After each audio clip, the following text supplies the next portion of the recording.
You want to learn how to make sourdough bread like this, truly, from start to finish, creating your own sourdough starter, leavening, and ultimately baking bread. Follow along.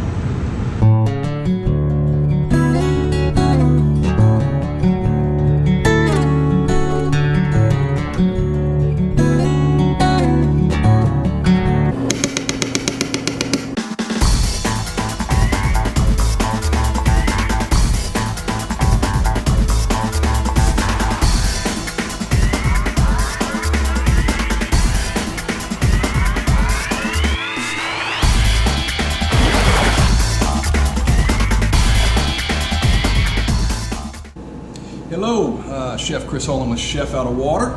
Also, I'm the head chef and the owner of the Baked Alaska here in Astoria, Oregon.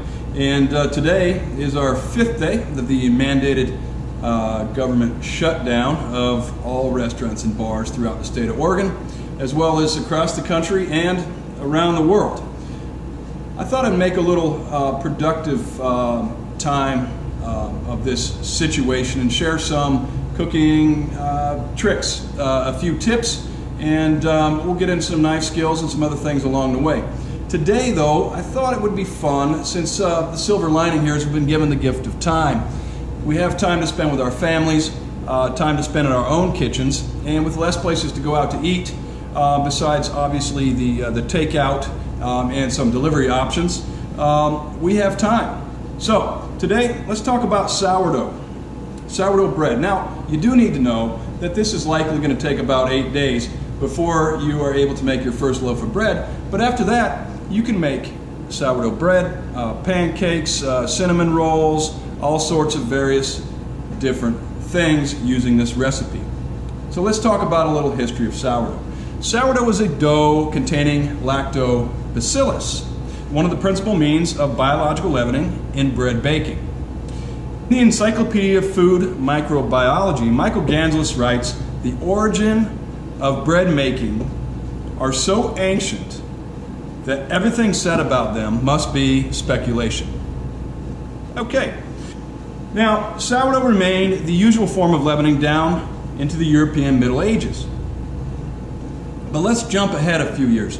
Sourdough has long been associated with the 1849 gold prospectors. And in fact, San Francisco sourdough remains part of today's culture. It is defined as a white bread characterized by its pronounced sourness. Depending on where you live, sourdough tends to take on flavor variants due to the different forms of yeast in the air, or different strains of yeast in the air. All right, so let's kick this off. It will, again, take you about 8 days before you get your first loaf of bread.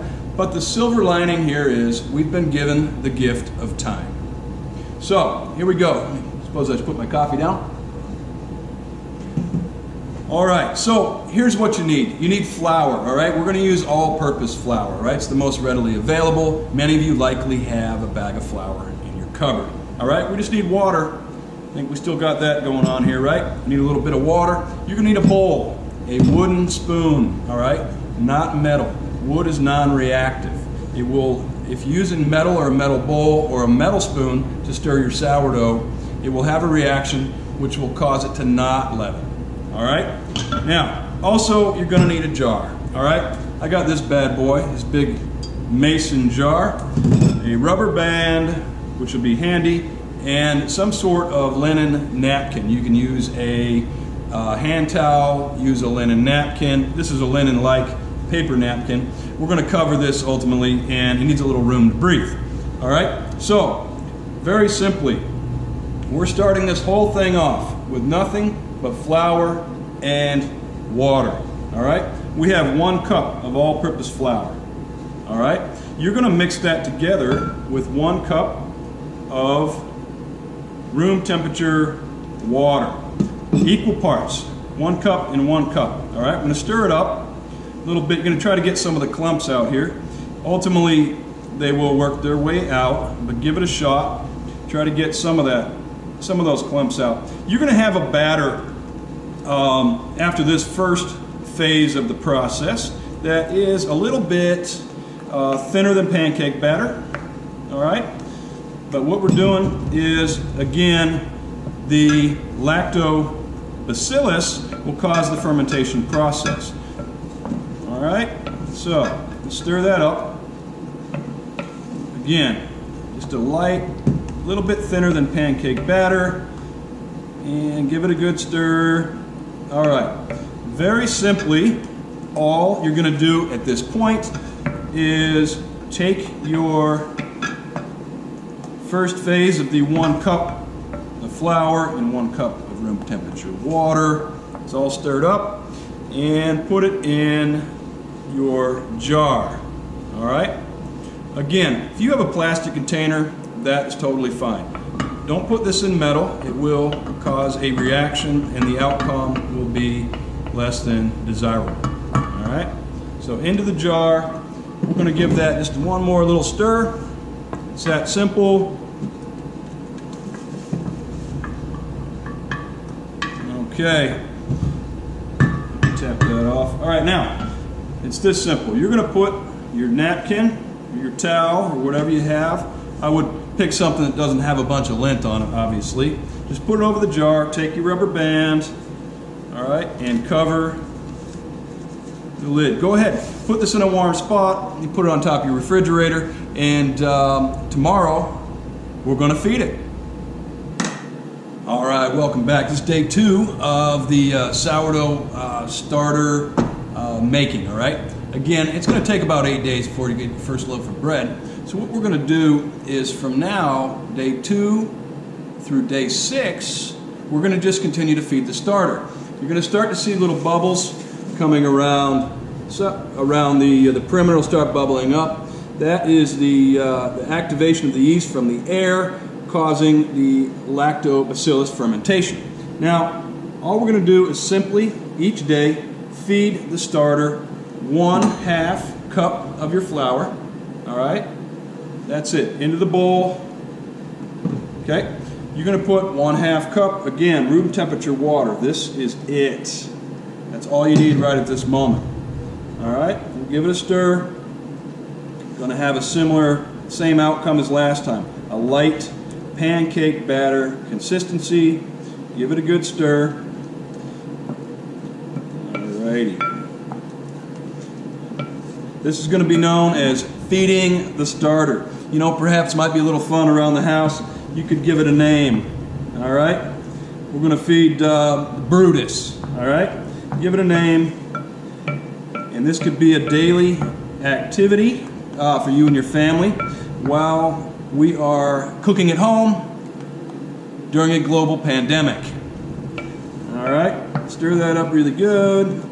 Okay, now go ahead and take the rubber band and the cloth off, and let's go ahead and give that another little feed. We're feeding Brutus. Here we go. Into the jar. Okay, it's that simple. Give it a stir. You're going to mix it all together. What's going to happen? What's going to start happening on day 2, 3, and 4 is you'll start to see a lot of bubbling. That's the fermentation happening.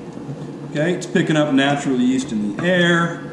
It's going to actually start to develop a flavor. And if you're like me here in Astoria, Oregon, I think what we're creating here is Brutus, the Astoria sourdough bread.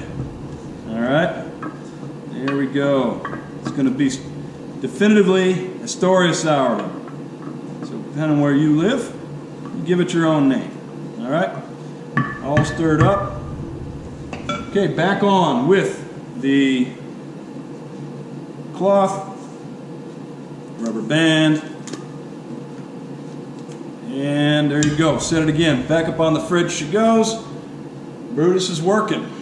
Alrighty, day 3. All right, we're going to repeat the same process for the next few days. All right, days 3 through 6, we're going to feed Brutus. All right, same deal. Just continue this same process. 1/2 cup of flour, 1/2 cup of room temperature water in a bowl, non-reactive wooden spoon, ceramic bowl.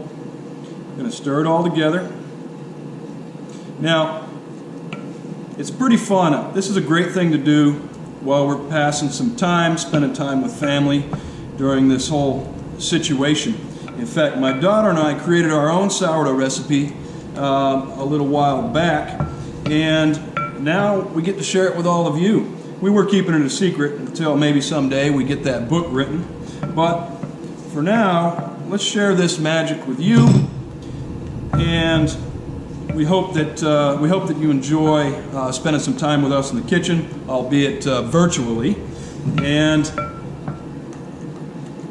we hope that everybody's doing well out there, staying healthy, staying safe, and listening to what our government officials are telling us. It's really important that we prevent and stem the growth of this global pandemic, and the more we pay attention and the more we're aware of what's going on, the more and the faster we can knock this thing out and get back to our normal lives.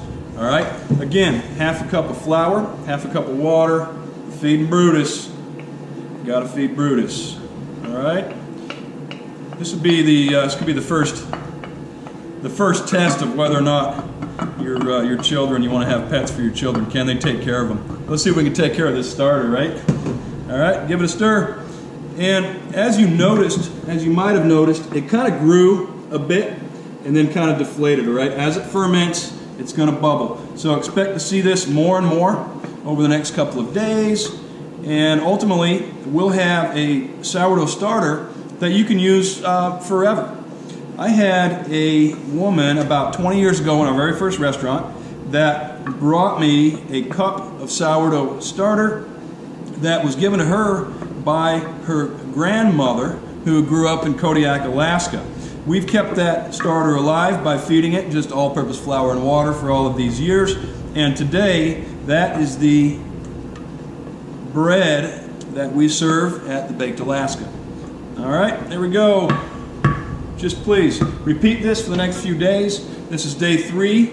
Do the same thing again, day 4, day 5, and day 6.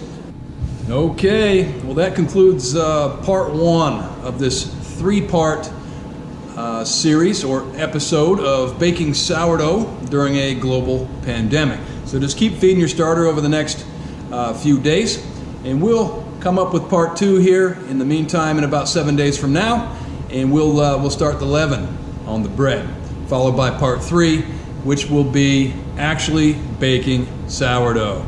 All right, so stay safe and healthy out there, and let's spend some quality time with our families, and we'll see you soon.